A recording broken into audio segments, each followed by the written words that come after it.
Welcome to the February 2015 meeting of the Google User Group.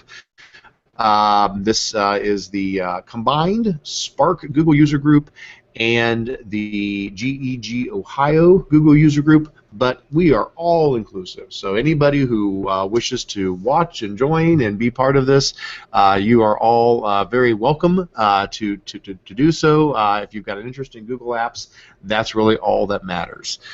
So we're going to go ahead and get started here this morning. A couple of quick housekeeping announcements before we really get into things here. So I'm going to share my screen and bring up, there we go, going to bring up our agenda for today.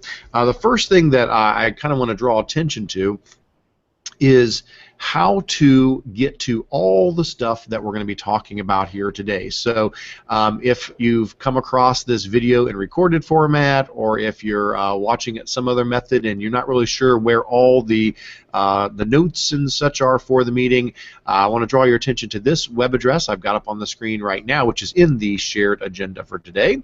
And it is google.apps.spark.org/user group. That is the main link that will get you to everything related to this meeting and all the other meetings that we've held. I'll show you what that page, where that actually takes you out to. So I'll go ahead and I'll open up a new tab here. I'll show you where that takes you out to. That takes you to this page right here. This is our Spark Google User Group website. And again, like I said, even though we are running this from Spark, it does cover GEG Ohio and pretty much anybody who's interested in Google Apps. So that web address again, google.apps.spark.org/user group.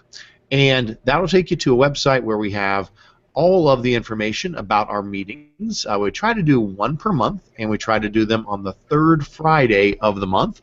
And so for this one, February 20th, you'll see we have a link to the event page, and that's where you can go to watch the live video, which I assume that's what you're doing right now, but I'll show you again real quick. This is the live. Oops, Anthony, we may be getting some feedback from you there. We might have to mute you there again if you want to mute your mic. I think I'm catching some feedback from you.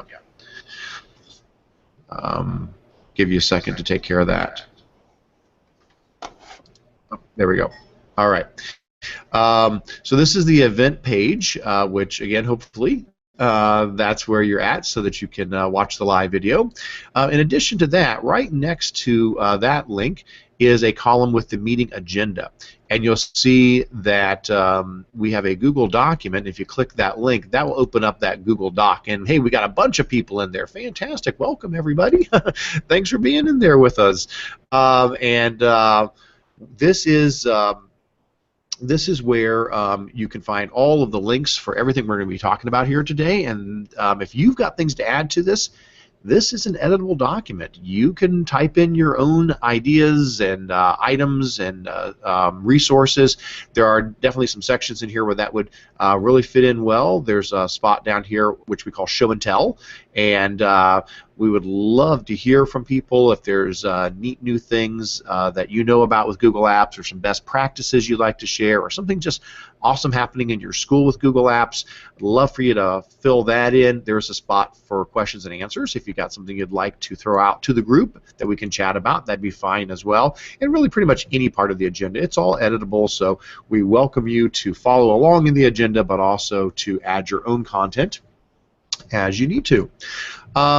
And then when this is all over and done, we do have another column here on the page where we'll post a YouTube link to the recorded video. So you can catch earlier months as well and get some of the really neat resources that were shared in those. So if you can't watch it live, you can always come back and catch the recorded one later on. All right. Well, I'm going to go ahead and now that we've got that, do a couple of quick introductions here. I'm going to go ahead and unshare my screen for a second there. So howdy, everybody. My name is Eric. I work at Spark. Spark is a ITC in Northeast Ohio, serving about 28 school districts districts here in the Canton area, Stark and Portage counties. And I am joined remotely by Anthony. And so let me pull you up on the screen here, Anthony, and you can go ahead and introduce yourself. Hi, I'm Anthony Luskery, speaking from a remote frozen location somewhere outside of Spark. Hope you're all keeping warm. Eric gets a nice warm spot. I'm in the minus 14-degree area of Spark today. So hence I will wear the hat. I may take it off a little bit later because it is actually getting warmer, believe it or not. Well, I'm glad to hear that, and actually it is very cold, and so we've got kind of an odd meeting today because of that. I think we normally have quite a lot more people that are physically in attendance. This morning, our numbers are much smaller. We do have someone here, but our numbers are much smaller because it is cold. Actually, let me share my screen and I'll show you what it was like coming in this morning for me. Let me see if I can find. I snapped a picture. I was at a stoplight, so I did not do this while actually driving, but that's what it looked like as I was driving in this morning. It was negative 11 at the coldest, and then it did start warming up. It got to a balmy negative 8 by the time I got into the office this morning. So all of the schools are closed around here, and I understand that certainly makes it difficult for some folks to make the trip in, and I totally understand that. So if you're joining us virtually instead online, that is very understandable. So just glad to have you with us one way or another. All right. Well, with all of that said, let me go ahead and let's dive on in to our agenda here today. And just as another quick reminder, if you would like to jump in to hang out with us, just let me know. You can certainly just type in the document if you've got resources to add. But if you'd actually like to join the Hangout, an email anytime during the meeting, ericcurts@gmail.com. I'll try to keep an eye on that throughout the meeting, and I'll be more than happy to pull you into the Hangout as we go through this. All right, let's get into it. Normally what we like to start off with is just a quick reminder about a couple important links. We hit the most important one, which is just the main link, which is the google.apps.spark.org/user group. That'll get you to everything here. But I do want to remind people we do have a sign-in sheet that if you are watching this either in person or if you're watching it through the live video, this allows you to sign in and show that you attended the meeting, and then we can send you a certificate of attendance that you can turn into your LPDC or whatever for contact hours. So definitely feel free to do that so that you can get attendance for this. Beyond that, there's a whole bunch of other links here, and we always encourage you guys to take a look at those. I won't go through all of those this time because I'm sure you've seen many of these many times, but just wanted to remind you that we do have a lot of great links in there for you to follow with lots of great googly resources. The next section down, we'll do a quick update here, and we always like to mention with our user group what our current member count is. So we run two different online Google communities, and again, this meeting kind of spans both of those. One is our more local user group, that's the Spark Google user group, and you can get to that at tiny.cc/spark-google-group. And if I open that up, you'll see that shoots you out to the Google Plus community for our local Spark user group. We currently have 323 members there, so that is fantastic. And then if you go down, GEG Ohio is the Google Educator Group of Ohio, and that's the other community that this meeting deals with as well. And you can get to that community at tiny.cc/GEG-Ohio. And we were right around 431 earlier. We're probably still hanging right around that amount. Yes, we are, 431 members. And both of these communities, you can join to stay up to date on things, but you can also come in here and you can post as well. We'd love to hear from you guys. It's about being a community. That's the whole idea. It's not just what Eric or Anthony or somebody else might have to share. It's what you guys have to share. So please join the community and then come on here and share your information. Ask questions, share resources, connect with others. We'd love to have more and more folks plugged into those communities. So that's a great growing group of folks to get plugged into. While we're still on updates, I did want to do a quick recap. We did have a in-person Google user meetup at the OETC conference. So that was the Ohio Educational Technology Conference that just occurred about a week ago. Yes, it was just last week. And I just want to thank everybody who attended that. I didn't get a count on it, but we had a lot of folks. We had a pretty big group of people there. And I definitely want to thank IPEVO and NewMind Group for donating prizes. If you're not familiar with IPEVO, just want to give them a quick shout out. They're the folks that make a lot of neat little peripherals, but mostly I know them for their document cameras, and they donated a Ziggy camera, which is one of these guys here. I'm kind of showing you up on the screen here. I don't know if it was this exact model, but they donated a Ziggy. And the Ziggy is a document camera, and it's got a nice adjustable arm. And what's really neat is these are really, really great cameras, but they're very affordable too. I think the point of view starts around $70 or so, $69, yes. So they get as low as that, but they're really nice, high quality, very easy to use document cameras that work great for web cameras as well. They donated a webcam, and we gave that away. And the NewMind Group was also a sponsor for our meeting, and they sell Chromebooks and lots of other great Google Apps services. And NewMind Group, they donated a one of those portable chargers, one of those portable battery chargers that you can use to recharge your phone or device when you're out on the go. And so I just wanted to thank both of them for donating to us. And the way people got prizes was we put together a Google trivia quiz using Kahoot, and I've got that linked in here. So if you want to take a look at it and use it with your own staff or whatever, that's perfectly fine. That's great. Basically, this is the link to the Kahoot. You can go in and make a copy of this and use it anytime you want. And what we asked was questions that were all Google trivia things, like who founded Google, and how many zeros are after the number Google, and what was Google's original name, and on and on and on down the list. So we had a lot of neat, fun trivia questions there about Google, and based upon the folks playing that, we were able to get our top people and give away some prizes. So that was a really fun time. I really enjoyed getting to meet a lot of folks, and so just big thanks to everybody who was part of that meetup. We will do more of these in the future, absolutely, so keep your eyes out for other physical meetups as time goes on. Next down, as we shoot down the list here, just some upcoming events. I'd like to remind you that we do run weekly webinars. You can see all our previous webinars at the link we have here. But in the next coming weeks, we've got some webinars coming up. I'm doing one on Google Tools for Special Needs next week. Anthony will be doing one on taming your Gmail inbox. Then I'll be doing one on online assessments with Google Forms. And then Anthony has one coming up on web searching. It's part 2 of his web searching video. So definitely feel free to sign up for any one of those. All you have to do is click on the link. That'll shoot you out to our webinar site.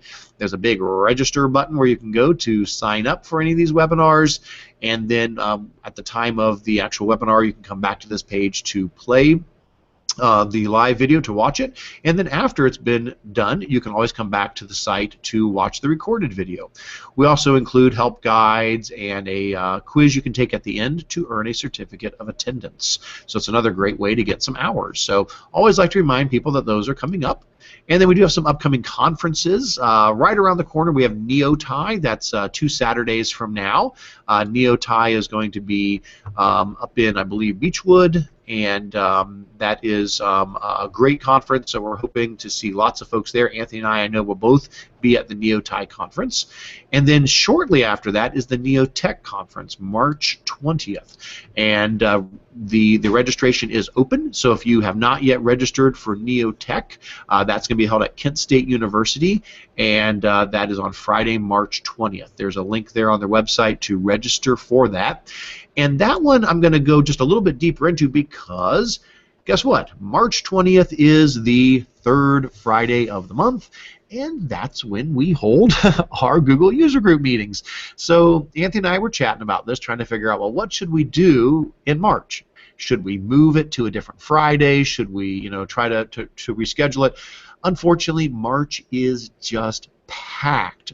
We have something every single Friday in March. There was not another one we could move the meeting to. We're doing trainings and have other obligations every other Friday, and Fridays seem to work best for folks, so you know what? We're just going to stick with it. So the third Friday of the month, March 20th, we will have our Google User Group meeting, but we're going to do it at the Neotech conference. So they've been so kind to allow us to have a session there. They said it's going to be the last session of the day. I'm not positive the time yet. We'll let you know as soon as we know that. I'm guessing that's probably like 2 o'clock. I'm assuming. I think the conference probably runs till about 3 or 3:30. So we will be holding this same meeting as usual, but we'll be doing it at the Neotech conference. And it'll be a little shorter because, I mean, again, we'll just have like probably an hour to do it. So it'll be a little bit of an abbreviated meeting, but it will also be online. So if you join us online normally, you can still join the Hangout in person, or you can just watch the Hangout that day. That'll be perfectly fine. If you are able to attend the conference, though, we would love to have you there, and so feel free to put us down as one of your sessions for that day and come, be at the user group meeting. And who knows, I don't know if we'll have prizes at that one. I haven't had a chance to get that all planned out yet, but we definitely want to have folks there sharing some of the awesome stuff they learned at the Neotech conference. Eric, anything to add there? Go ahead, buddy. Yes, Eric. Because we're the last session, does that mean we're in the parking lot? Well, I don't know. Or the refreshment center afterward. Yeah, I don't know where we're going to be, but no, I'm sure we're just going to be in a traditional conference room there, one of the classrooms. Kent State is a really excellent place to host that conference. Been there for a couple of years and absolutely love being there. So thanks to Neotech for letting us host our meeting there next month. So keep your eyes out for details on that. If you're at the conference, please definitely join us, and if you can't be there, then jump on the Hangout and watch us remotely. That'll be great. All right, well, before we switch gears and move into our What's New in Google Apps, which is our next session, anything else to add, Anthony, before we move on? No? Nope, that's it. Perfectly fine. And it looks like we may have some folks that want to jump in the Hangout, so I am trying to keep an eye on that. I will do my best to pull some of you guys in as we get a chance to do so. And so actually, Anthony, what I'm going to do is I'm going to try to pull somebody in who has asked to do so. Would you take a moment and just share with people a little bit about the Neotech conference to just give me a moment to pull somebody in? I'm going to turn that over to you. Okay, buddy? Absolutely. For those of you that might have attended the Spark conference this last August, the Neotech was actually an outgrowth of that idea, and I was partly responsible for that. We started about 5 years ago, and I promised them we could get at least 100 people, and we had over 350 the first year, and they've averaged pretty much over 400 each year. They have 8 sessions. I'm sorry, they have usually 8 sessions going on simultaneously, 5 sessions throughout the day. And there is a free lunch. There's a very nice venue, the Kent State, so we have a lot of places to be at. And you can also receive continuing education credit for that. By the way, when you attend most of these conferences, most conferences have worked out some sort of arrangement with a local university where you can get a graduate hour of credit by attending the conference, going to sessions, and then most of them require you to write a paper, do some sort of reflection, or some group project after the conference. Kent State University will be handling the credit for that session, and make sure you check on that. Most of the time when there's credit being offered, you either need to sign up at least that day or very soon around that day. You can't wait too long. So if you need some graduate credit heading into this next year for your accreditation, please think about these sessions because they are very good. These conferences are a very good way to get information and earn some graduate credit. All right, hey, that's perfect. You were like just Johnny on the spot there, ready to go. So thank you very much, Anthony. All right, well, we're going to go ahead and move over to our What's New in Google section of the meeting, and this one actually is a little bit shorter than normal. as we all know, Google is a moving target. They are constantly releasing new features all the time, which is wonderful for us as end users. It's such a benefit to know that they're constantly developing their products. Well, what we try to do every month is take a little bit of time and let you know what caught our eye since the last time we met. What new things has Google rolled out? So I'm going to go ahead and run down through this list. If at any point there's something here that catches somebody's attention, maybe you've got a question about it or you've got an experience with it, please let us know. Feel free to type into the document, or Anthony, you interrupt me, or if anybody else has something to share, please let us know. First thing up is a couple of changes that are more on the administrator end. So if you're not a Google Apps administrator, number one and number two may not apply to you quite so much, but it's important at least to be aware of these. One of the first things is that the admin console got a facelift. So let me go ahead, and I think this is probably a PDF. I think it's going to download as the PDF, but I'll open it up once it gets downloaded here. There we go. And so what they've done is they've put out a PDF to show you the new look of the admin console, and basically what they're doing is they're trying to update things to use their new material design look. That's what they're calling this new look and feel to all of their apps and all of their programs. And so a lot of it, it's not a big change for a lot of it. It's like, oh, hey, that's a new icon, or things are rearranged a little bit. However, as you get deeper in, some things are definitely going to be a bit of a switch for you. And so if you are a Google Apps administrator and you're going in, you say, oh, I need to jump in and add a new user, suddenly you'll be like, where's the add a new user button? It's gone, actually. And this page will show you what used to be like up in the top right hand corner to add a new user. Now there's these floating buttons that just appear in the bottom right. So if you go down to the bottom right on the user page, you can add a user or add multiple users and so forth. So some of the buttons that you're just used to going up and clicking, they're not there anymore. So you're going to have to hunt around a little bit. Other changes that kind of jumped out to me was on the actual user page. So if I go down a little bit further, when you dig into actually clicking on a user, it used to look like this. There was like a profile picture on the left and some information on the right, and then as you click on things, it would open up a panel to the side. Now they're going with more of like a card feel, where here's an example. If I go down further, you can see it again, where it'll have their information at the top in the picture, when they logged in, and then below there, as you click on different items, they're not going to open up to the right. They're going to sort of expand downward. So it's kind of like an accordion sort of a thing. So the whole screen, it looks quite different when it comes to the user interface than it had in the past. Other than that, a lot of the stuff, as you can see, they've just sort of moved some things around, cleaned some things up a little bit with this whole new material design. So just wanted to give you a heads up that when you do jump in to the admin console, those of you who are managing domains, you will notice the new look and feel. And if you're unsure about any of those things, there are some, like I said, there are some nice links there in our agenda that have a list of all the changes and then before and after screenshots so that you can quickly adapt to the new look there. The next thing that is also more for the administrators is that Google Vault is now free for Google Apps for Education.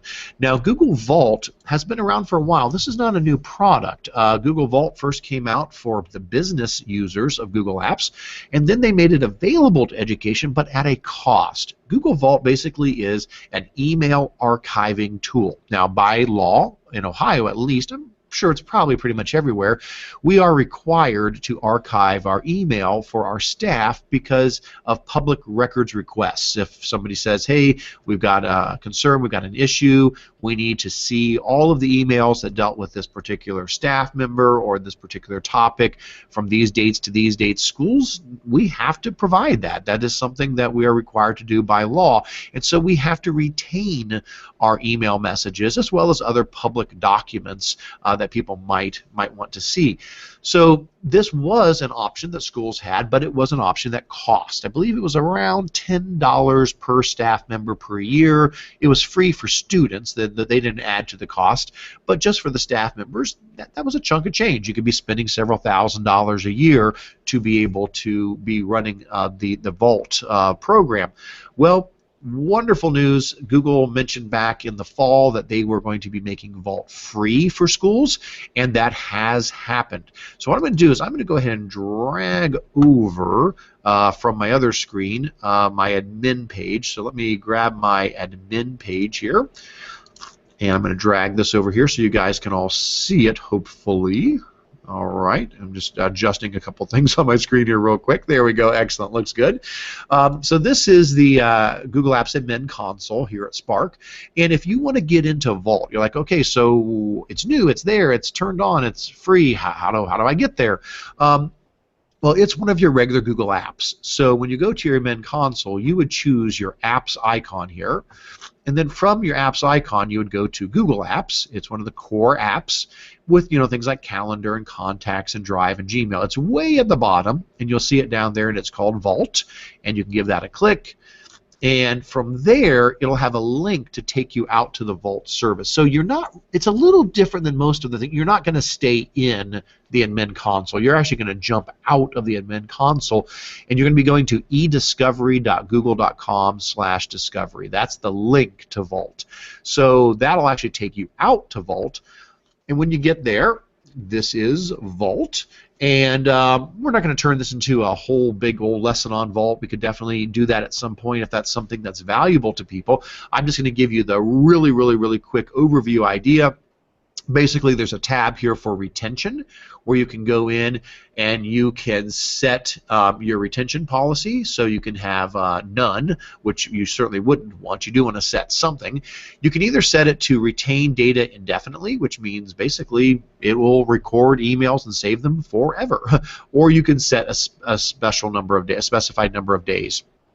Up to 10 years, it looks like. No, actually up to, well, how many? 36,500 days. Okay, so we've got 100 years. So I guess that's going to last as long as you need. I think you're going to be covered there.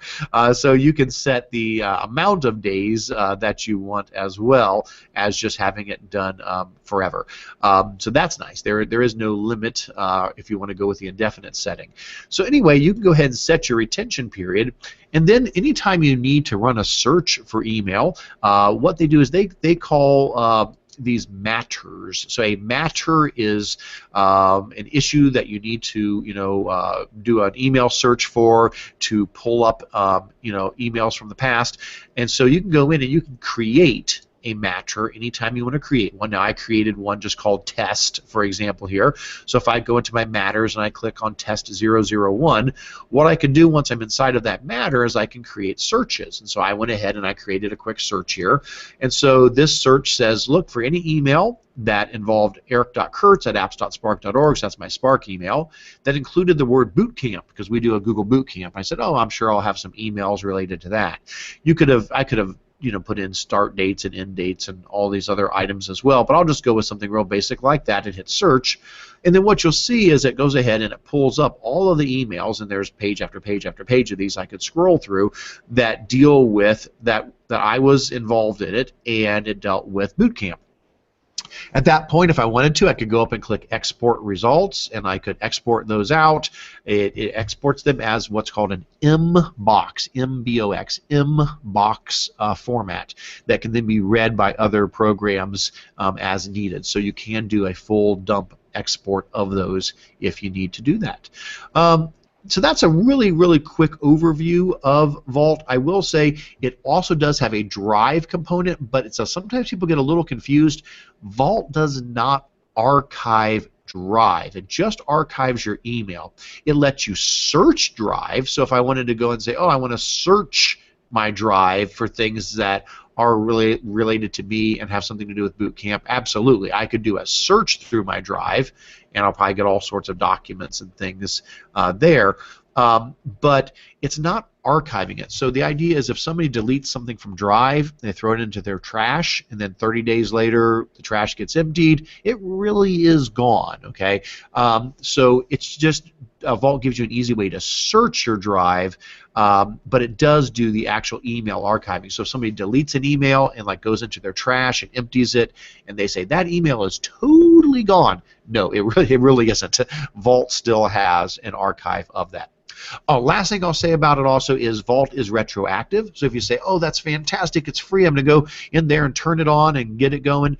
The wonderful thing is every Gmail message that's ever been received up until this point in your organization is actually already archived. You just haven't had access to it. So when you turn on Vault, it is retroactive. So for example, when I run this search here for boot camp emails, even though Vault only got turned on in the last few weeks, it's going to have emails from back last summer and as far back as you need to go there. So Vault is retroactive. It has access to all of your old stuff as well. So good stuff. Thank you, Google. That's a great savings for schools. We have to do this anyway. It's a shame to be spending a lot of money on something that you hate to have because you only use email archiving when there's a problem. It's like, oh no, we've got a public records request and we've got to get all this stuff out. And so basically you're paying for a service that you hope you never have to use. It's kind of like a spare tire in the back of your car. You hope you never have to use it, but you got to pay for it to have it there, or it's like insurance. It's that sort of a thing. So Vault is sort of your email insurance that thankfully now is free for Google Apps for Education customers. So that is fantastic. Good stuff. All right. Well, let's keep on moving here. So those are the two more admin level things. The rest of the stuff here should apply to pretty much anybody. So if you're not an administrator, this stuff definitely will apply to you as well from here on out. Google Earth. Now, we really haven't talked much about Google Earth ever in our meetings. Sometimes I think we kind of forget about it a little bit. Google Earth is not a cloud program. It's one of the few things from Google that actually gets installed on your computer. And Google Earth, we all know, it's a great program. It allows you to take a look at the globe and zoom in as far as you want to take a look at your house, which we all do, and say, oh yeah, I remember when that tree was there. But it does a whole lot more than that. Google Earth allows you to put in neat layers on top of there where you can add other information, whether it's photos or web links. And so I've seen people create layers that show everything about the Civil War, and you can look at battles and where they occurred and get links out to websites and pictures that support that. Or you've got the Google Lit Trips program that allows you to put in layers to look at information related to books that students may be reading, and it shows you where these things would have occurred and brings a whole new level of realism and depth to that experience. Well, Google Earth, fantastic. It's been free forever, but the Pro version has not been. So there is actually a Google Earth Pro, and people may not even realize that. There is a Pro version, and it is now free to everybody as well. It's something that I can't say for sure would make a difference for you. You have to kind of take a look and see what it provides. But the things that you pick up with Google Earth Pro that you don't have in the normal one, it includes things like the ability to do movies. You can actually record a fly through in Google Earth, and then you can export that as a movie. So rather than just having people be able to go to Google Earth and then zoom around, you can go and you can fly through the Grand Canyon, for example, and you can export that as a recorded HD movie. I thought that was kind of neat. And then it's got some better measurement tools. Right now, if you just use the free version of Google Earth, you can measure like distance in a straight line, or you can do a stop and start kind of distance where you sort of take your mouse and click start and stop, start and stop, start and stop. Like if you were figuring out a jogging path, you needed to jog 3 miles, and so you could click on the streets until you found 3 miles. But that's about it. The Pro version allows you to do more sophisticated measurements, including area of non-regular shapes, so you could draw out a polygon and find the perimeter and the area of it. So I think this opens up some really neat possibilities for like math teachers, because a lot of times we do want to talk about geometry, perimeter, area, but this can make it very realistic. So instead of just saying, oh, here, let's pretend we've got this square, what's the area of it? No, instead you can say, let's zoom in on your house and let's find the area of your yard, or let's find the area of your roof, and then let's figure out how much it would cost to re-roof your house. You know, this is the cost of shingles. Go ahead and zoom in and calculate the area of your roof, and then, you know, that could be a very, very practical, realistic project that students could be doing. That's not abstract. It's something that they're actually looking at their own home, or you pick a building, or you pick a parking lot, or you pick whatever it is. I think you could really make some pretty interesting math, real-world problem-solving activities by doing that. So anyway, just want to let people know that is available now. You do have to apply for it, though. It doesn't cost anything, but there is a link here. So if you follow this link, it'll take you out to a form that you can fill out, and it allows you to well, maybe the form isn't even, maybe you can just download it now. There was a form that was at that link, and now maybe, I don't know if they asked you after the download. Before, I actually had to fill out the form before it came up, but maybe now you can just download it. So that would be fantastic too. So there is the link that lets you download Google Earth Pro. All right. All right, a couple more new things in Google. The next thing up is that offline access in the past has been an option. So if I said, hey, you know what, I want to make sure that when I go somewhere and I don't have Wi-Fi, I can still open up my Google Docs. Well, absolutely. You've been able to do that in the past yourself. So if I were to come here and open up my Google Drive, and once my Google Drive is open, if I were to go to the gear in the top right, and if I were to go to my settings, right here you'll see there was an offline option, and you can go in and you could check the box and say, I want to sync all of my docs and sheets and slides and drawings so that I can work on them if I lose my Wi-Fi connection or if I'm not plugged in. And I always encourage people to do that. You know, if it's their computer, I'd say, you know, absolutely. I mean, obviously don't do it on a public computer, but on your computer, absolutely. Tell people go in and turn that on so that you have those documents and sheets and slides synced, meaning that if you lose Wi-Fi, you can go ahead and open up the document anyway, keep working on it, and the next time you get connectivity, then it will go ahead and sync back up all those changes. Well, here's the good news. You don't have to do that anymore if you are signed into your Chrome web browser.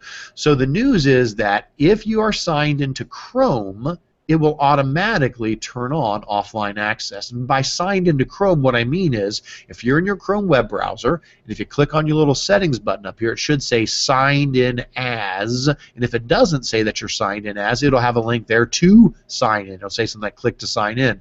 You can click there and you can sign into the browser, and by doing so, it will automatically turn on these offline access tools. Now that is the case already for Chromebooks. Chromebooks already have these on automatically. This is basically extending what Chromebooks have had for a while, now extending that to regular computers. So that's another nice thing to make it a little bit easier for folks to not have to jump through that extra hoop to turn on the offline access. Eric? Yes, Anthony, please. By the way, I just want to let people know you can have up to 25 different Yes, go ahead.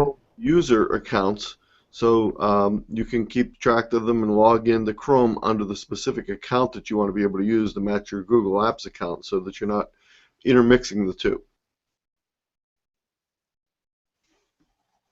I think we might have missed just a little bit of that. That was breaking up just a bit. Go ahead and say that one more time, Anthony. Yes, I just wanted to mention that you can create multiple Chrome profiles so that when you're logging in, the login matches your Google Apps account. So I would suggest that you do that so that you're in the same account at the same time.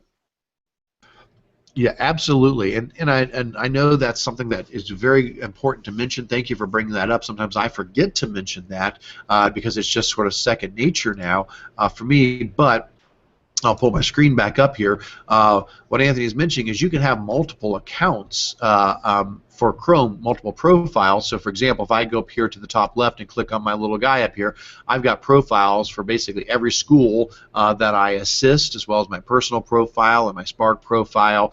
And all of that can be set up, again, through your settings in Chrome. If you go up to your settings button and go down to settings, you can scroll down to the people area, and from the people area, you can click add person, and it will let you go ahead and add a new user. And basically, it keeps it separate so that you can have a profile just for home and a profile for work, or a profile for, if you're a college student, you can have a profile for your college account and then a profile for your personal Gmail account. And then you don't have to worry about the two getting, mixed up. Well, which one am I in? It'll actually open up a separate copy of the Chrome browser for each one. So good stuff. And if for any reason I'm starting to sound a little bit nasally, it's because I have I'm a little under the weather. And so I've been fighting a sinus infection and a respiratory issue for about a week, and I'm still coming out of that. So I apologize if I'm starting to sound a little bit like Snuffleupagus at this point. But I usually don't have this deep, berry white, sexy voice that I'm rocking here today. That's because I've got drainage. So yeah, not quite so sexy. Sorry about that. All right, so just let you know if my voice starts cutting out. That's what's going on. All right, let's keep on heading down to listening. Anthony, please do stop me at any point and jump in with any of these excellent things you would like to share there. All right, so let's see. Next up, we've got Chromebooks will now be able to connect to scanners. Hey, this is awesome. Turns out that they're adding some new code into ChromeOS that is going to allow Chromebooks to be able to see devices such as scanners. And so there will be, hopefully very soon, some apps and some options for people to be able to plug in a USB scanner and then scan right to your Chromebook. So it's just, again, closing that gap. And I just think that's so awesome that little by little by little, Chromebooks keep picking up more and more features that before people would say, well, they're great, but you can't do fill in the blank. That fill in the blank is getting smaller all the time, and I'm really excited about that. So awesome news for folks who are using Chromebooks as their primary device. Eric, just to let you know, in many cases, if you're running Windows 7 or Windows 8.1, especially the 64-bit version, my old scanner doesn't work. So I'm hoping to see whether it'll work with Chrome because it no longer works with Windows. All right. Okay. Get back over to our document here. All right, heading down the list, just a couple more things. There are, again, more Android apps that are now available for ChromeOS. None of these really were ones I knew a whole lot about, but it's still worth mentioning that this just keeps happening. Little by little by little by little, Android and Chrome continue to cross over. And so there are 6 new Android apps that are available in the Chrome Web Store, that if you're using a Chromebook, you can now run these Android apps on your Chromebook. The only one I really kind of knew a little bit about was SlideShare. SlideShare, I'll pop it open here. It'll tell me I can't install it because I'm not on a Chromebook. Say not compatible. It's just for Chromebooks right now. But SlideShare is one I've seen this before. This is one where people can upload presentations, and then you can search through over 15 million presentations that are out there that are available. I've definitely used that before. It's a really nice resource for presentations of all sorts out there. And so SlideShare, which had been just an Android app, is now available on Chromebooks. Now, hopefully it won't always just be ChromeOS. They've said that the intention is to make these Android apps eventually run on all Chrome platforms, so like just regular, the Chrome browser on a Mac or a PC. But for now, it is just for Chromebooks, but hey, that is great, and we're just going to probably keep seeing more and more and more of this happening. All right. Keep on heading down. This one is incredibly small, and maybe it's not even worth mentioning, but it caught me off guard. So I just thought, hey, if I was surprised by it, maybe it's worth mentioning. Google changed the icon for PDFs. So if you're in your Drive, it no longer looks like it used to look. It used to look like the Adobe Acrobat icon, and now it doesn't. Now it just says PDF like that. It doesn't have anything specific to Adobe Acrobat, and that makes sense. I understand that. I mean, even though Adobe really pioneered the PDF format, there are loads of other programs that will either create PDFs or read PDFs or display PDFs. Even Google's own Drive now has its own built-in PDF viewer. So it probably makes sense that they're no longer identifying specifically with Adobe Acrobat, but instead are using this. Unfortunately, it's just not a very pretty icon. It looks like something's wrong. And when I first saw it, I thought it looked like the images weren't loading properly. It's just a really very, very basic icon. I thought they might have gone with something a little bit different than that, but nevertheless, probably the least important thing I'll share with you today, but it caught my eye, so I thought I would mention that. Next up, Google continues to expand their knowledge cards. They now have added health issues and health items to their knowledge cards. You may say, now what are you talking about with knowledge cards? Well, we've talked about this before. The idea being that if you go to a Google search and you search for something like, if I were to type in probably, I don't know if I can type in, I'll just do temperature. If I could spell it right, there we go, temperature. Like if I typed in temperature, it would show me the current temperature. Hey guys, we're up to -5. We're doing really well now. This is a knowledge card where instead of having to go down and look at the search results and click on those, Google is trying to jump in and say, hey, I think this is what you want to know. So rather than sending you off to another site, we're going to give you this information right now in a knowledge card. And there's tons of these. They're really, really, really neat. Well, it turns out that you can now do this with health-related items. So, for example, if I type in arthritis, which I actually have. I actually have had arthritis since my 20s. I can learn all about arthritis over here in this this little knowledge panel that pops up over here, so I can learn about it. I can see the symptoms and go, yep, I know what that feels like. And then the treatments for it. I don't know if I'll find my medicine in here, but and then all that information is all available right there. So just a heads up that Google is once again adding to their list of knowledge cards. Is growing all the time, so that you can get to that information quicker than you've ever been able to before. Next up, this might be more fun than practical, but hey, I don't know, maybe something cool could come out of this. ViewMaster. A lot of us grew up using ViewMasters. We loved these as kids. Well, ViewMaster is back, and they have updated the ViewMaster. This is the new version of the ViewMaster here. I think they've got a couple of pictures there, and this other one has a couple of pictures as well. Let me grab this other one. It may show some easier to see pictures of it. Actually, it's a video. This one has a video of it, and there's some pictures down there as well for it. But here's what they've done new. The ViewMaster now will open up and allow you to drop a phone down inside of it, kind of like Google Cardboard does. If you've ever seen the Cardboard 3D virtual reality tool, you can now put a phone down inside of the ViewMaster, and using a special app, it will show a slightly different picture for each of your eyes, kind of cut the screen in half of the phone, and it'll show you basically 3D images by giving your eye just a slightly different view of the image that's there.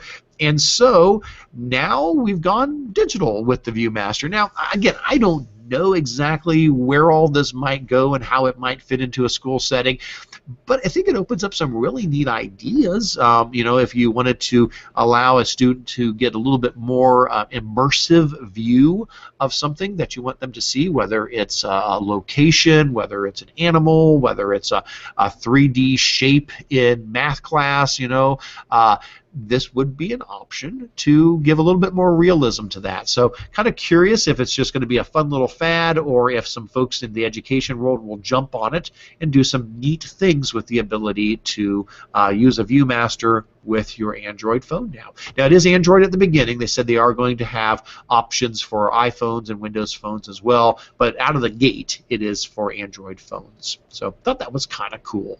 All right. Let's keep on heading down the line here. Just a few more. Google is shutting down a service. Now, you may say, Helpouts? What's Helpouts? I've never heard of it. Well, that may be why they're shutting it down. Helpouts was a service that Google launched about a year ago, and the idea was supposed to be that you could use the Google Hangout service to find an expert on pretty much any topic that you were struggling with, and that person through Hangouts could then provide you with help at a low cost. So if you needed a plumber, or you needed somebody to help you edit your document, or you needed whatever the case might be, somebody could jump on, and through a Google Hangout, they could instruct you, give you some assistance.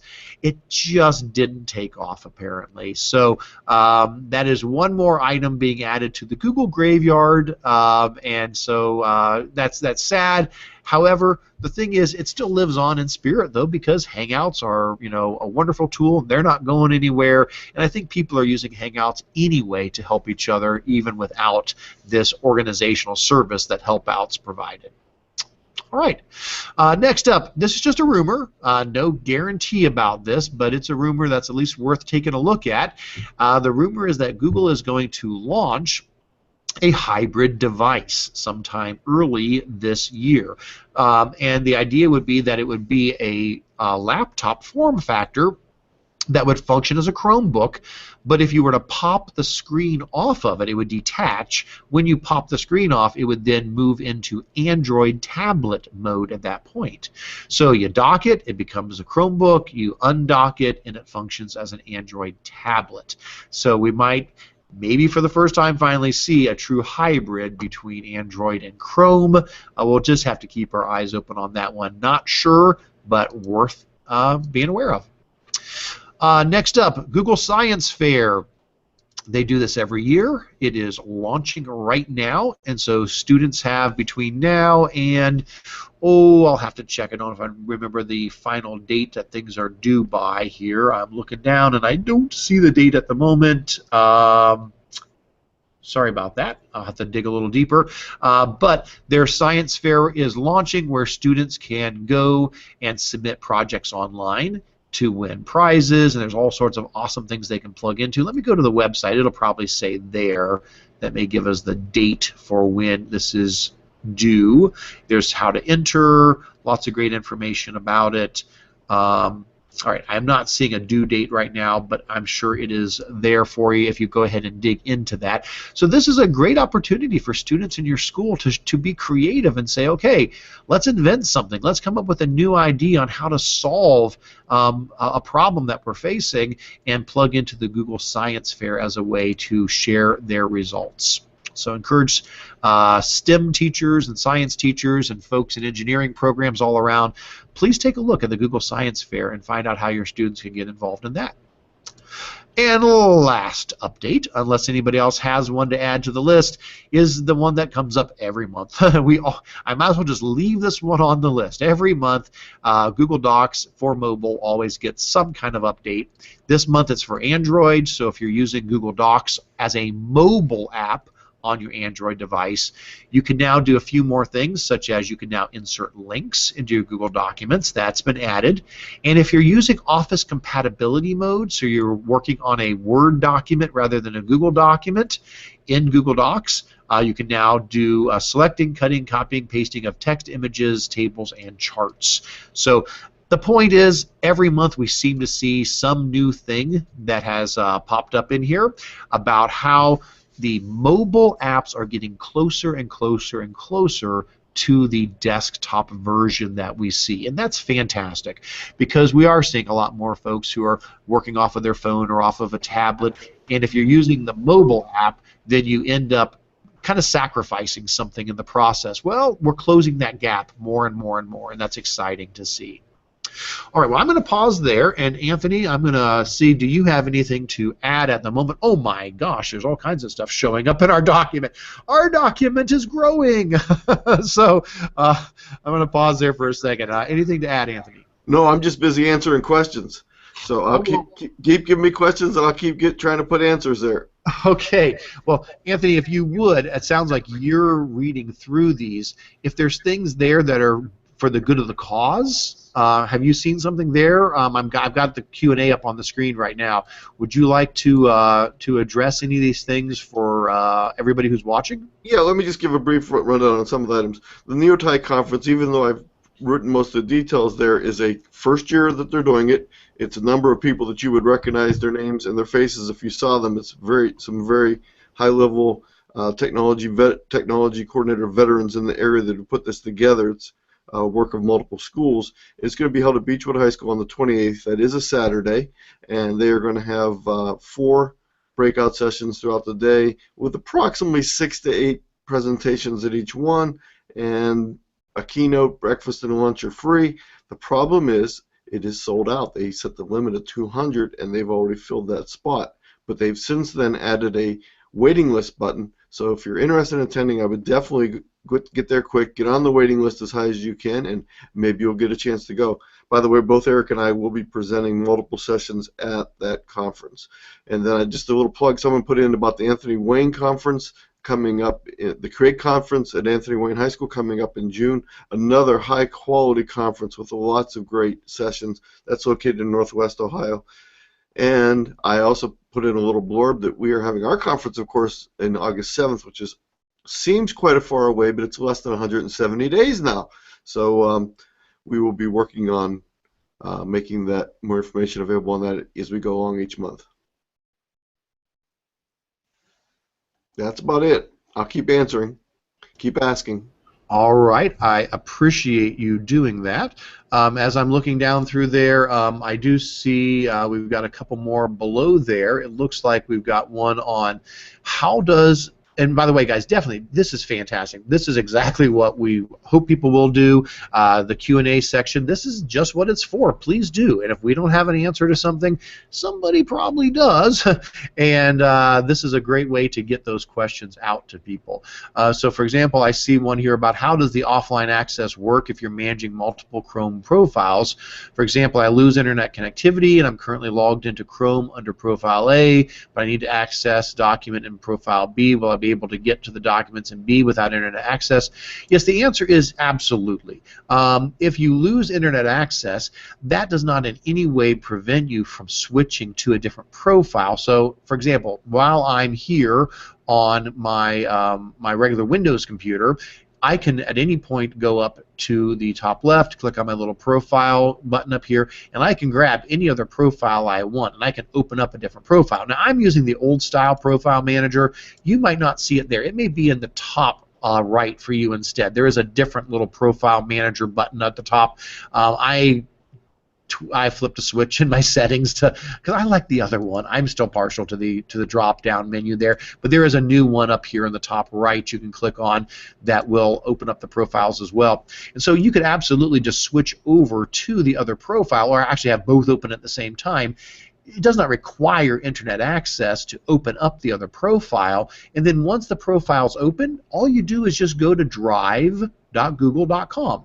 And it will realize you're not online. So you just type in, drive.google.com, and it will say you're in offline mode, but it'll have a cached version, the most recent version. Now, keep in mind, it's the most recent version of when you were on that computer using, using that profile. So, and yes, this works on Mac, this works on PC, absolutely, yes, absolutely. In Chrome, yep. This is in the Chrome browser on a Mac or a PC, absolutely. And again, if you now if you're signed into the browser, it'll just automatically start doing this backup. Like I said, in the past, you had to go in yourself and you had to turn on the option to sync offline, to sync files offline. You don't have to do that anymore. Now you can just go ahead and be signed into the browser. How do you revert to the old profile manager? Yeah, that actually, I'll show you real quick, that was included in our meeting last month, so if I don't do a good job showing you right now, you can take a look at last month's video. I do cover it in there as well. And I think if I remember right, I had to go to a new tab, and I had to go to, and I think it was, was it in the flags setting? Let me see if it was in the flags. And I apologize, guys. I'm going to have to check real quick to remind myself. Yes, that's it. Okay. So I apologize. I had to kind of bring this back to my memory for a second there. If you open up a brand new tab, so if I just open up a brand new tab in Chrome, and if I go up to the top and I type about:flags, Or I guess Chrome ://flags does the same, but I always just type about : flags. That gets me there just as well. Basically, this is like a special settings page that you normally don't get to in Chrome. It's not like it's just hanging out there for you to click on, but you either type in Chrome : / flags or about : flags, and this takes you to a spot where you can turn on and off all kinds of things about Chrome. So this is like way under the hood kind of stuff.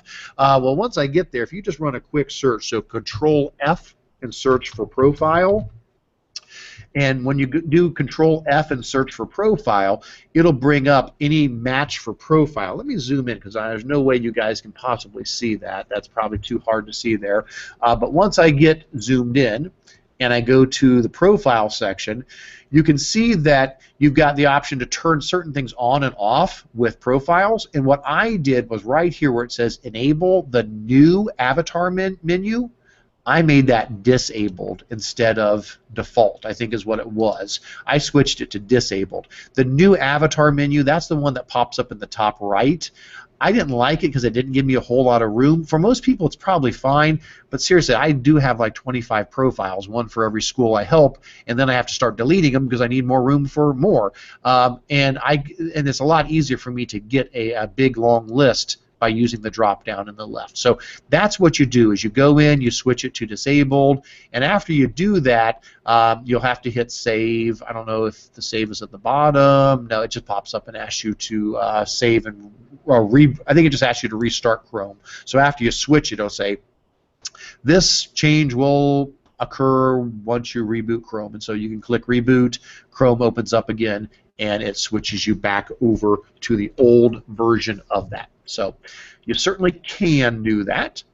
And then it looks like the next question down was, is it possible to use Google Earth on a Chromebook? Not to my knowledge. Now, if somebody has an option here, I would love to hear it. But here's the idea. Google Earth, it's not a cloud program. It just isn't. It is one of those unique things that Google does that is still an installable program. You have to install it on a Windows computer or a Mac computer, for example, and it runs locally. So to my knowledge, I'm not aware of it. Looks like, Anthony, you may have some stuff to add to that, so I'll pause and let you jump in there. What would you like to say about that? There are companies that are working on making desktop computer apps via sort of a terminal server type arrangement, not really exactly the same thing, but what they're doing is they're repackaging desktop apps to run as Chrome apps. And I know this was popular a few years back. Some of you may remember the portable apps programs where they took versions of apps that were installable and then made them available on a USB drive where you could simply put the USB drive in whatever computer you may be at and then run a light version or a different version of the program without installing it. And I have a strong suspicion that that's sort of the way some of these companies are approaching issues like Google Earth in making versions of it that will run under Chromebook situations. So it looks like there's some hope for that happening. Also, don't forget that there's a lot of things you can do with Google Maps, which you can do on the Chromebooks, that you can customize things on your own. Most people don't realize that they can log into their map account and they can make customized maps, they can save maps, they can share maps with friends. So there's still a lot of things that most people haven't even explored with regular Google Maps on a Chromebook that you can take a look at. So I've given you a link to some My Maps section, and that works both on the Chromebooks and desktops. By the way, if you haven't noticed, maps are one of my favorite fun hobbies. Yes, Anthony loves maps. I don't know if, Anthony, if you can show people, I'll put you up on the screen here, if you can show people your wall there so they can see. Yeah, you've got maps all over your wall in your office there. So yeah, Anthony definitely is a map guy. So that's awesome. And thanks for mentioning that about maps, Anthony, because I think you're right. People do tend to forget that. Google Earth is a powerful, powerful tool, but Maps is really starting to close that gap. There are so many things you can do in Maps now, and those all do work in the cloud. So that is a good alternative to the full version of Earth. I mean, maps now, you can look at 3D imagery, you can, tilt it, you can come to street view. There's a lot of really neat things you can do. One thing that you may want to try, this is your fun item for a cold day. You can use Google Maps to measure distances as the crow flies, so you can find out how far something is. And it's works very well. I did it with my yard. So I brought my yard up at my house, brought my house up on Google Maps, and then I used the measuring tool to measure my yard, and it was within 10% of the feet of both my frontage and my depth of my property. And I have a very small lot, so that is very significant that it was under 10%. Excellent. Good stuff. All right, well, we're going to switch over to our show and tell. If you still have questions, please feel free to throw them in the Q&A section. If we didn't catch it yet, we definitely will go back and answer any questions that get put in there even after the meeting is over. And if we don't have an answer and you do and you're watching, this is editable. Please jump in and share your ideas on how to answer some of these questions. We'd love to hear your suggestions. So what we're going to do is we're going to switch over to show and tell, and we do have a show and tell that is not from us this time. Jess is with us today in person here, and I'm going to switch over to her, and she's going to be talking about an extension called Extensity. So I'm going to put Jess up on the screen, and then I'm going to mute myself because she's in the same room as me, and that won't sound good. So hang on while we switch over to Jess. Give me just a moment. We good? And all right. All right, you should be good to go. Okay. I was down at OETC last week, and one of the presenters was using this extension, and I thought it was too good not to share. Since installing it, I have used it quite a bit. The extension is called Extensity, and it allows you to enable and disable your extensions for Chrome at the click of a button. Right before I had it, I had to come down to More Tools, click on Extensions, and then it brought me to this screen where I would have to enable, disable, one by one, all of my extensions and web apps. Now that I have it, I can come over to the icon and click on it. Maybe, yes, and it brings up all of my extensions, and as you can see, some of them are grayed out. Those are currently disabled, and to enable them, all I have to do is click. It adds it back to my toolbar, and I also can run my apps from here. So if I want to run a web app, I just click and it launches it from there, which is nice, so I don't have to click all over my screen. Personally, I like this because it keeps my toolbar clean. So for those of you who like to collect extensions, this would be perfect. And it also helps to speed up your browser because extensions eat up memory. So if I disable all of the ones I'm not using, this helps out immensely. So I highly recommend it. Jessica, I think we excellent. Now, unfortunately, I'm not sure, Jess. We may not have been able to see the pop-up there. You may have shared your window rather than the whole desktop. It looked like when you clicked on it, we may have missed the actual extension pop-up there. At least I wasn't able to see it. I'm not sure if you're able to see it or not. If you want to try again, would you want to share your screen? Rather did you choose sharing your browser, or did you choose sharing the entire screen? I just did entire screen this time. Okay, so I'm gonna let Jess show that just one more time because I don't want people to miss what it can do. So I'm gonna go ahead and mute myself again and switch this back over to you. Can you see it now? No, we still don't see it. Huh. Oh, okay. Sorry, I did not. Oh, did it? There it is. Oh, hold on, let me get it back. Is it there now? We love your desktop, by the way. Oh, thank you. It's very busy. All right, so here's the extension, and as you can see, a lot of these are grayed out. That means they're disabled. To enable them, all I have to do is go through and click, and it adds them back to my toolbar.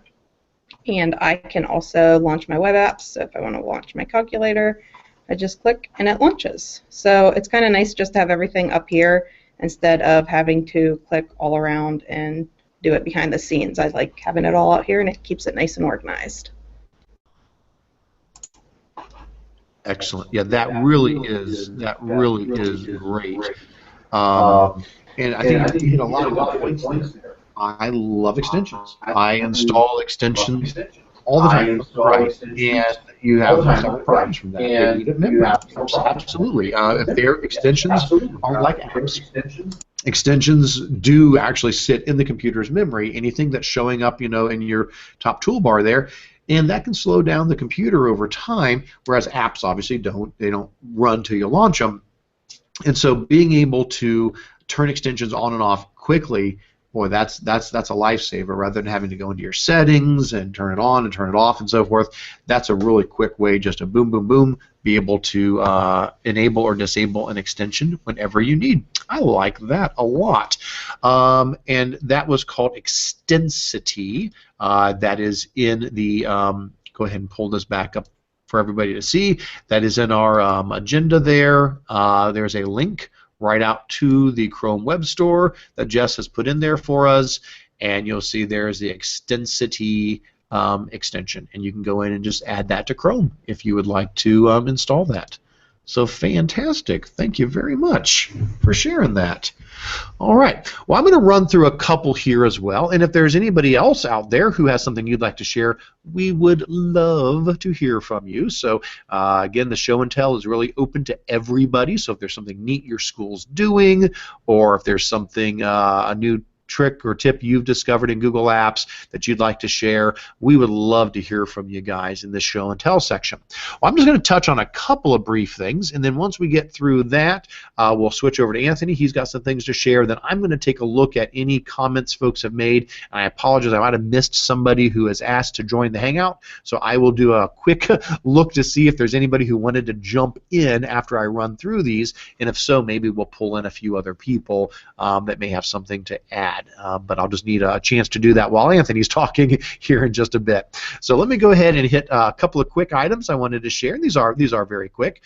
First of all, when we were at the OETC conference, came across a lot of neat things, and that's kind of what I'm sharing here at the beginning, are some neat things I saw while I was down at the conference. And one of them is that Lenovo has just launched their N21 Chromebook. Now, there are so many Chromebooks out there. I mean, I can understand you say, what's one more Chromebook? Why does this one get any special attention? Well, most of you guys know I love the CTL Chromebook. That's the one that we've talked a lot about here in our meetings. It's the one that's ruggedized. It's got the cool handle to carry it by. It's got the webcam that rotates 180 degrees. It's got a spill-proof keyboard. Oh my goodness, it's great for schools.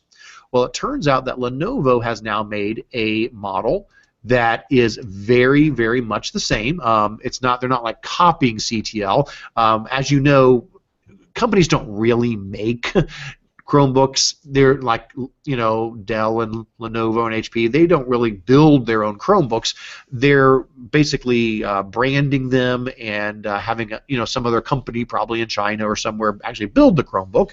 Well, the same thing's true with this. And so the Lenovo N21, it's the same reference design as the CTL. So the point of what I'm saying is it's basically a black version of the white CTL. It is also ruggedized, and it has the 180-degree webcam, and it has the spill-proof keyboard, and it has the handle for carrying it. It's got all of those really neat features that I absolutely love in the CTL, which again, definitely fantastic company. Can't say enough nice things about the CTL folks. However, if you're looking to buy some Chromebooks and you want an option and you really want to go this way, I would definitely encourage you to take a look at the N21.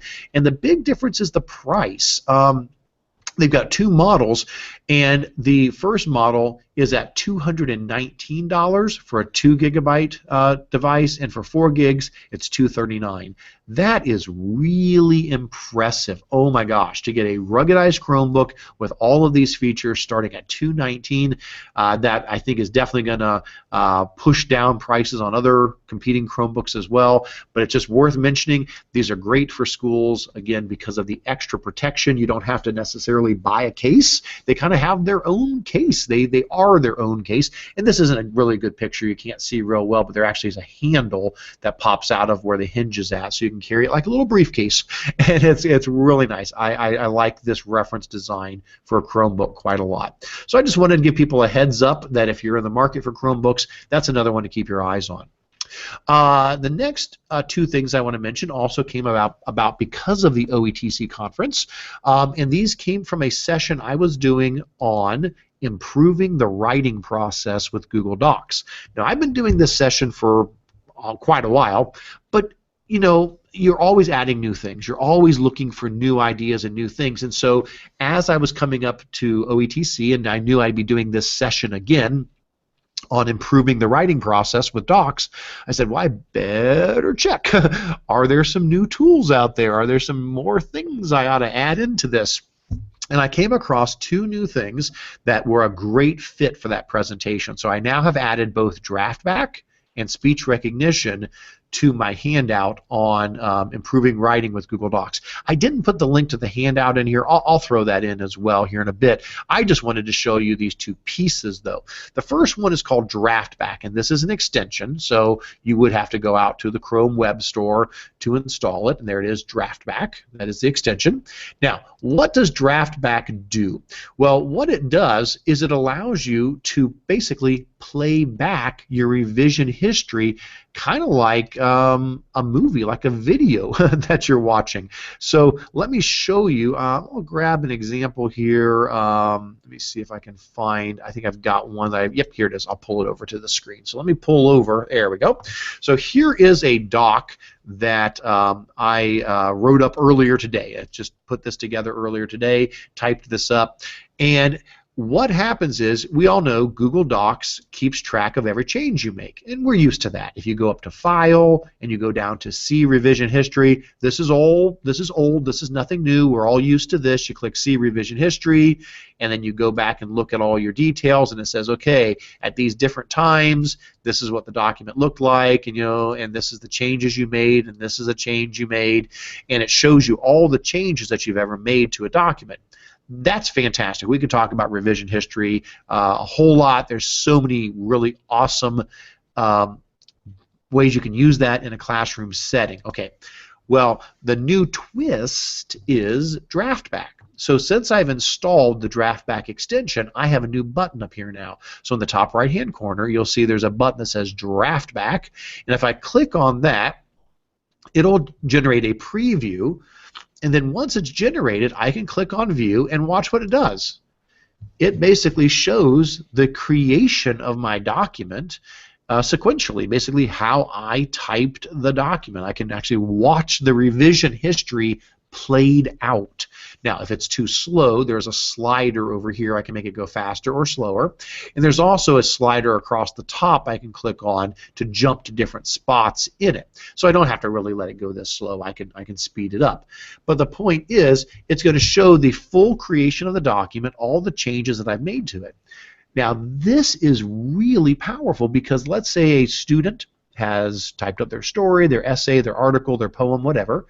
They share it with you as a teacher, you grade it, but then you give them some feedback and say, I'd like you to revise this. Can you add some more details here? Can you trim this up a little bit? I think you used the wrong word choice here. Well, then the student goes back and they revise their document. And that's what we're hoping. Writing should not be a one-and-done kind of thing.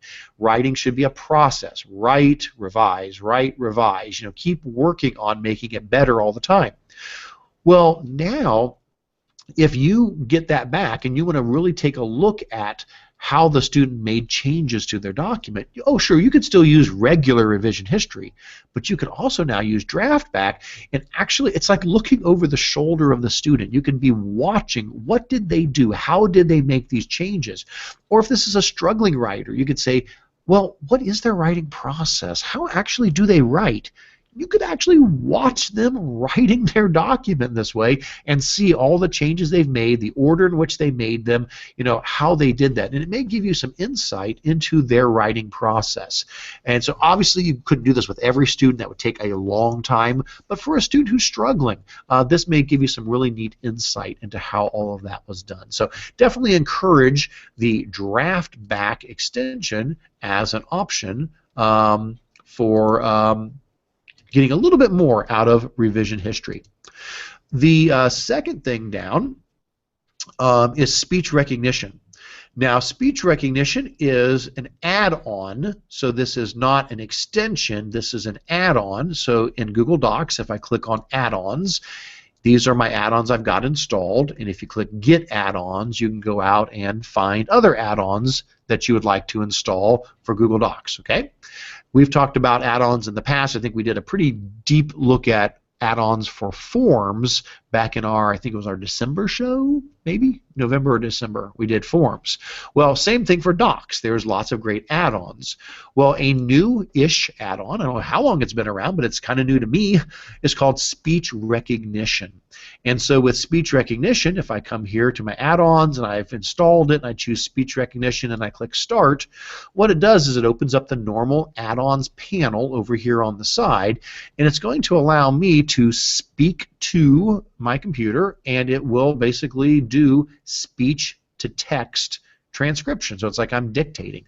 And we've been really hoping to have something like this for a while. We've got a lot of text to speech where the text can be read to us, but to go the other way and to do it well, usually you had to go out to a different website, do text to speech, or excuse me, do speech to text on the website, then you had to copy, come back here and paste, and it wasn't very integrated. It wasn't a smooth integration between the two. Well, now you don't even have to leave your document. You can stay right in the document here, and I can simply come up here and I can click on Start. Now, if you've never used it before, the first time you click Start, you'll probably get a little pop-up bar that says, Chrome or this extension would like to use your microphone. Do you allow that? So you'll probably have a little pop-up bar that you have to click to say allow to let it run. But now that I've already done it, it shouldn't ask me again. So I'm going to try this out real quick, and we'll see how well it works. So hit Start. Roses are red, violets are blue. Sugar is sweet, and so are you. And there we go. And so it has now inserted that text right there into my document. And if I wanted to, I could have just kept on going, and it would have just kept, putting that in there. It pauses every now and then and inserts that in. Now, yeah, it doesn't do capitals, and it's not grabbing any punctuation. So I would need to do some cleanup there. I need to go in and capitalize some things and throw in some commas and stuff. But if a student works best just sort of, stream of consciousness, they just want to kind of get their ideas out, they just want to talk for a while and put their ideas down, you could do that now, and it will throw that into the document. They can then go back later and clean that up.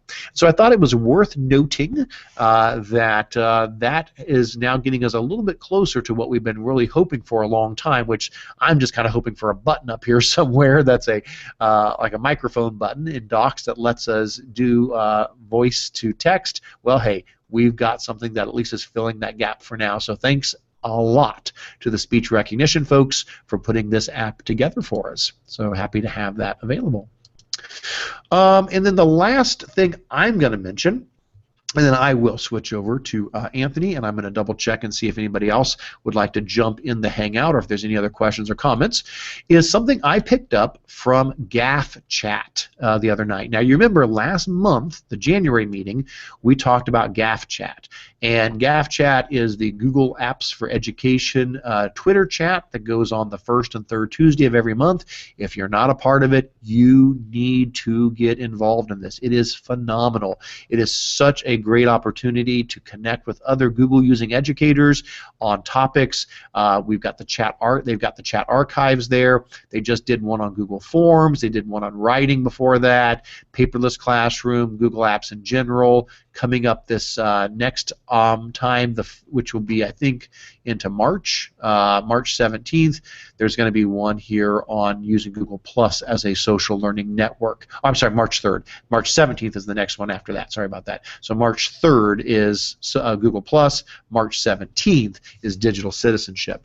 So the point is, definitely get to GAF Chat and get plugged into that. If you're not sure how to do Twitter and all that stuff, watch our episode, watch our meeting from last month. Watch the January meeting. We had Kelly Fitzgerald on, who's the founder of GAF Chat, and we talked all about how to use Twitter and how to get involved and how it works. So please go back, catch that one if you're not sure.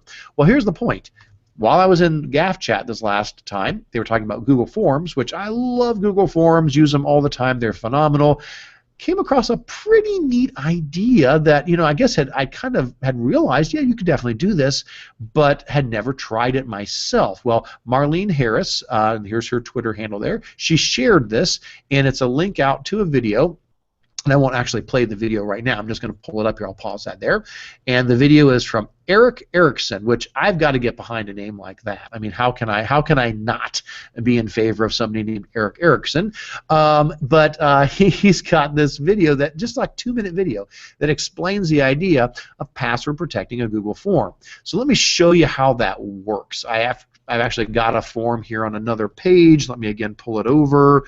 So here we go. So this is just a sample quiz, nothing fancy about it. It's a quiz I use a lot of times when I'm just showing how Google Forms works and so forth. So let's say I've got this quiz that I want my students to take, but I don't want them taking it yet. I want to make sure that they all start at the same time. So what do we normally do? Well, normally then we don't give them the link until the very last minute. So like, okay, we're going to let you take this in class, so I can't publish the link to the quiz until right at the start of class, and then you guys can jump on. Well, this is another idea to say, if you want to control a student's access to a quiz, you could add an additional question to it that requires them to type in a password that they will not get until you give it to them in class. Now, this is very common. Like in a lot of our online classes, students will have to come in for a face-to-face test, and the teachers will actually give them a password face-to-face in person to then get into the test and take it. That way they're sure, you know, that the students are not getting in ahead of time and they're able to properly proctor that test. Well, the same idea would hold true here. What I can do is say, okay, I've got this quiz, but what I want to do is I want to add a new question. So I'll come in here and I'll add a question. So I'll go I'll add a text question, and I'll just simply say, enter the password. And then down here, we'll make it a required question, okay? So we'll say enter the password, and it's just a text box. But where we make this different than a normal question is under the advanced settings. We can come down here and turn on data validation. And we can say the only way you're allowed to move past this question is if what you type in to the text box matches some criteria down here. Now, most of the time when we're using data validation, that's not how we're using it. A lot of times we're saying, okay, I'm asking for somebody's email address. So for data validation, I'll say it must be text and it must be an email address. And so a lot of times I'll do that. Say enter your email address, and I'll turn on data validation. That way, if somebody accidentally hits a comma instead of a period in their email address, it'll stop them from moving on. It'll say, oh, that's not a valid email address. Okay, so that's a normal use of this. Well, instead, what you can do is you can say, okay, what we want to do is make this a regular expression. And regular expressions now, those can get really crazy. You can do some very powerful things with regular expressions. Well, what we're going to do, though, is something very basic, just very simple. We're going to say the regular expression needs to match something. So I'm going to choose data validation, regular expression, matches. Well, what does it have to match? Whatever they type in this text box has to match my password. So maybe I'll say open sesame is my password, okay? And so if I put that in for the password, then whatever they type in this text box must be validated against that. If it doesn't match that, they can't move on. And then I could even put in a custom error message saying wrong password, try again, or whatever I might want to say there. At that point, I'll hit done. And so now I've added this question, enter the password. That now needs to go to the top of my quiz, so I'll click on it and drag it way up to the top. Okay, so that's going to be my very first question. Okay, and not only does it need to be the first question, but then I need to insert a page break after that. Okay, so they have to enter the password and they cannot move on to the next page until after they've done that. So I'm going to insert a page break, and we can just call this, page 2 or whatever we want to call it, doesn't matter. But now I've got on page 1 here, enter the password, and then below there a page break where the actual quiz begins. So if I were to go ahead and go to the live view of this quiz now, I get enter the password. Well, maybe I don't know what it is, so I just say, oh, I think it's password. And I type in password and I hit continue. It's going to say wrong password, try again. I can't take the quiz. I cannot move forward until the teacher gives me that. So everybody gets in class. I've put the link out a day ahead of time. Doesn't matter. Say, everybody go to the quiz. Okay, by the way now, the password is, and at that point you tell them that it is Open Sesame or whatever it needs to be. They click it in, hit continue, and once they do, boom, they're on to page 2. And now they can actually take the quiz and complete it.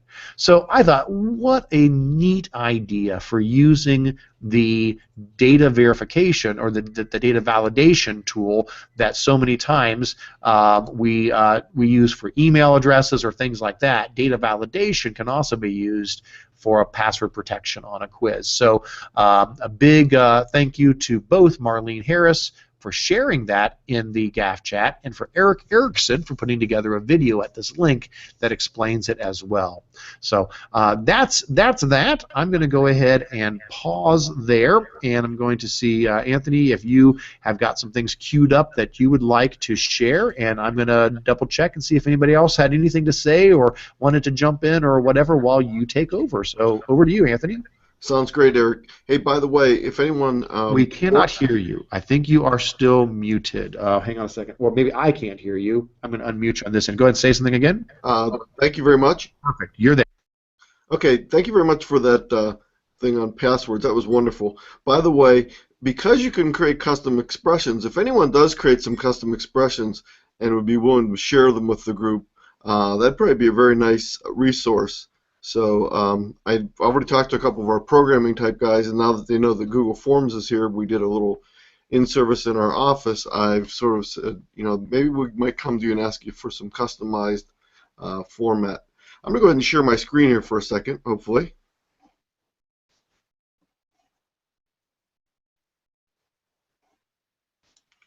Actually, let me wait. I guess I'll wait on my screen there for a second.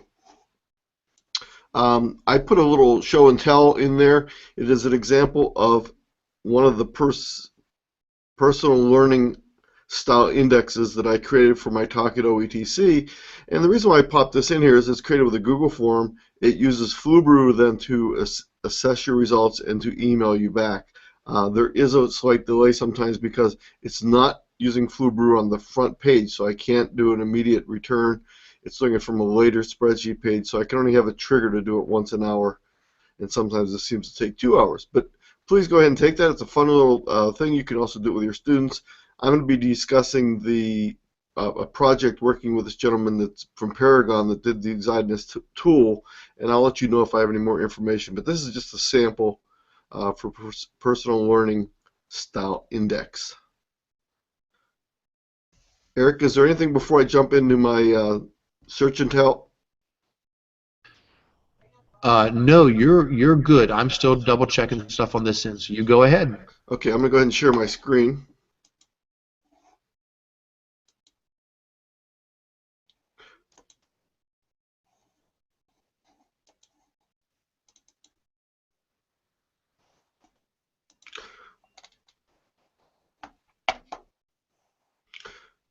Okay, of course I jumped into the wrong one. Give me a second here. What I decided to share this week is I talk a lot about these little searching tidbits, but I don't really tell you where they all come from. And I maintain a resource page that makes them available to you, and I'll sort of try and go down that rabbit hole with you right now. If you go to ti.apps.spark.org, which is our catch-all site where you can get to any of our information, there's a little maroon-colored eye that says Tech Links and Information Resources. If you click on that, and I need to share my right file here, so hold on a second.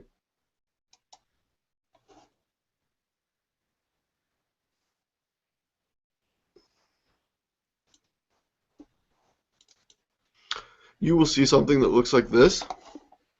This page will have links on it to take you to various places, and the link that I'm talking about today is the searching link with the little white guys with the question mark and the check boxes and the magnifying glass. If you were to click on that link, it will take you to my searching web page. You can also get to this directly by using tiny.cc/rsearch. It's like research but without the first E, and with the research paper season in full swing at many high schools, this might be a good time of year to share this page with your students if you're a teacher. The top part has a lot of information on searching, some tutorials, some other little guides I have, but the bottom part is the part that I've been sharing a lot of things from, and this is my collection of 224 current sites. It's called Greater Than 101 Sites, but right now it's at 224. This, if you notice, you might notice this is an embedded Google spreadsheet in the page. Because it is an embedded spreadsheet in the page, I'm able to go in and use some of the features of the page of Google spreadsheet on the page. So one of the things I can do is I can go in under column A and I can use the filter function and find, for example, all the websites that are classified as education websites. And you notice that it's changed the page with a green writing on it to signify that it's in the educational sites. Go back up there again and we'll select something else. We'll go back up to all, and you'll see that everything reappears. I have a couple of my favorites in green at the beginning. A couple of these I've demonstrated the last few sessions, so I won't go over them. But it's an alphabetical list, so it may be quite confusing, and it is very long, so you may want to use the auto filter function. And again, if you're also looking for something, you can use the Control F function on your keyboard, which you can on any web page, and it will jump to that area. So if you're looking for searching on images, you could do a Control F, type in the word image, and it will jump down to some of the image searching sites. So I just wanted to share this with you. And then the last thing I wanted to share with you is an opportunity, if you're a Spark member, and this is our Google Users Group is open to everyone, but this you sort of have to be a Spark member to take full advantage of. And that is, I've been going out and doing some presentations for high school students, along with their language arts or social studies department, on doing research and using searching tools. So you can take advantage of that by scheduling me. If you're not a Spark member, you can grab most of the resources from this page, including my recursive web searching sheet here, which is this really intense diagram. That's my brain on. That's the way my brain works, unfortunately. But if you don't like it that way, you can also have it in text version. So that's the tip for this month, is how to get to many more tips so you can have tips to share with your friends and impress your friends and relatives with your searching capability. So back to you, Eric. All right. Thanks so much. I was taking a look to see if there was anything else in the doc, and there were just a couple of little things. So as we get ready to wrap up here, I did just want to reshare the screen there. There were a couple of other questions that came in. One of them was, what other extensions would you recommend? Well, there's so many wonderful ones out there. We probably should just maybe do one of our meetings focused on that. May not be a bad idea, but just to give you something to start with, I do have a link to some of my favorite web extensions that I went ahead and threw in there. This is certainly not a comprehensive list. This is on my Apps User Group site, but it does give you some that I definitely enjoy, such as Read and Write for Google, which hopefully in the near future we're going to have some folks on from TextHelp. That's the company that makes Read and Write for Google. They will jump on and share a little bit with us in one of our meetings about their extension. Speak It is a great extension for doing text-to-speech to read web pages. Awesome screenshot, great for capturing your screen and annotating and editing. Snag It as well. clearly, takes off extra items from web pages to make it easier to read, kind of cleans up all the ads and comments and all those things so it's easier for students to focus on what they're reading, and on and on and on down the line. Lots and lots of great extensions. So that's just a few quick ones there that I had in a link that I threw in. And then another thing that is a little bit of a bigger question, and it would warrant a better answer than I'm going to give real briefly here, and maybe this would be another good thing to spend some time on in one of our meetings. This could be one of our focuses, is we've got somebody saying they'd like to have their students record their voices. And in this case, it is specifically a world language teacher. That's very common. A lot of times we do have people who are teaching a world language, and the students have a requirement to be able to speak in that language and to do some dictation and to record their voices. But it could also be for lots of other purposes. It wouldn't have to be just world languages. Anytime a student needs to read information for the teacher to. A couple of options jump to my mind real quick. One is if you want to go the web app route, if you prefer like a piece of software, I would suggest Twisted Wave. Now, Twisted Wave is a Chrome web app. It is free, and it is very much like Audacity. So if you've ever used Audacity on a computer, it's actually pretty nice. You can record your voice, you can trim, you can edit, you can do special effects, and you can save straight to your drive. And so after you've saved it to your drive, you could then share that MP3 file right with your teacher. So students could definitely use Twisted Wave to be able to record their voice, save to drive, and then share that over to their teacher. So if you're looking for a web app, that is one I've used with some success. But then if you want to go kind of a different approach, I would suggest taking a look at Google Voice. Google Voice is a service provided by Google, comes with Google Apps for Education, so you'll have it with a Gmail account or with a Google Apps for Education account. And again, I'm not going to give it enough time here to do this proper justice, but I use Google Voice all the time. I mean, that's basically, I've hooked my phone into Google Voice. But the idea is Google Voice gives you a phone number. You don't have to use your normal one. You can just get a fake, well, not a fake phone number, but you can get a replacement phone number from Google Voice, and it can be a local number. It doesn't have to be some number way out somewhere else, and you can give that number to your students rather than giving them your real, actual, phone number. And then what happens is students can call that Google Voice number just like normal, just on a regular phone, just a cell phone, whatever. They can just call, and they can leave you voicemails. And while doing so, do exactly what's being asked here. They can read a passage in the foreign language. They can, recite a poem. They can do whatever you need them to do. Well, the beauty of it is all of this then is saved on the Google Voice website. Now, I would pull it up right now, but again, like I said, I actually use Google Voice for my personal phone, so I'd rather not throw all my voicemails up on the screen just at the moment because I'm not sure what's there, so I'm going to go ahead and not do that. But the point is, once you go to the Google Voice website, all those voicemails would be there. You can play them live, or you can click on the download link and you can download them as MP3s, so you could have them yourself. So it's a great option. So I would definitely encourage people to try that out as a possibility. And we've got something coming in on that, and that's okay. If you've got any other questions, we'll take a look and see. Google Voice, there's a 3-minute limit. Okay, that may be possible. So there could be some limit as to the length of time that you can leave a voicemail. That wouldn't surprise me. That would not surprise me. Yeah, that could be an issue. So I would maybe try out Twisted Wave then if you need something longer than 3 minutes, or else the students would have to just do multiple voicemail messages. But those are two things that jump to my mind right away anyhow as some possibilities for recording your voice. All right. Well, guys, I think that pretty much gets us to the end. And then again, I apologize if I missed anybody. If somebody was hoping to jump in the Hangout and I missed you, I apologize for that. And if there's a question we didn't get to, again, we'll go back through these again and try to make sure there's nothing that we missed. But as we wrap up, just a couple last-minute things to mention.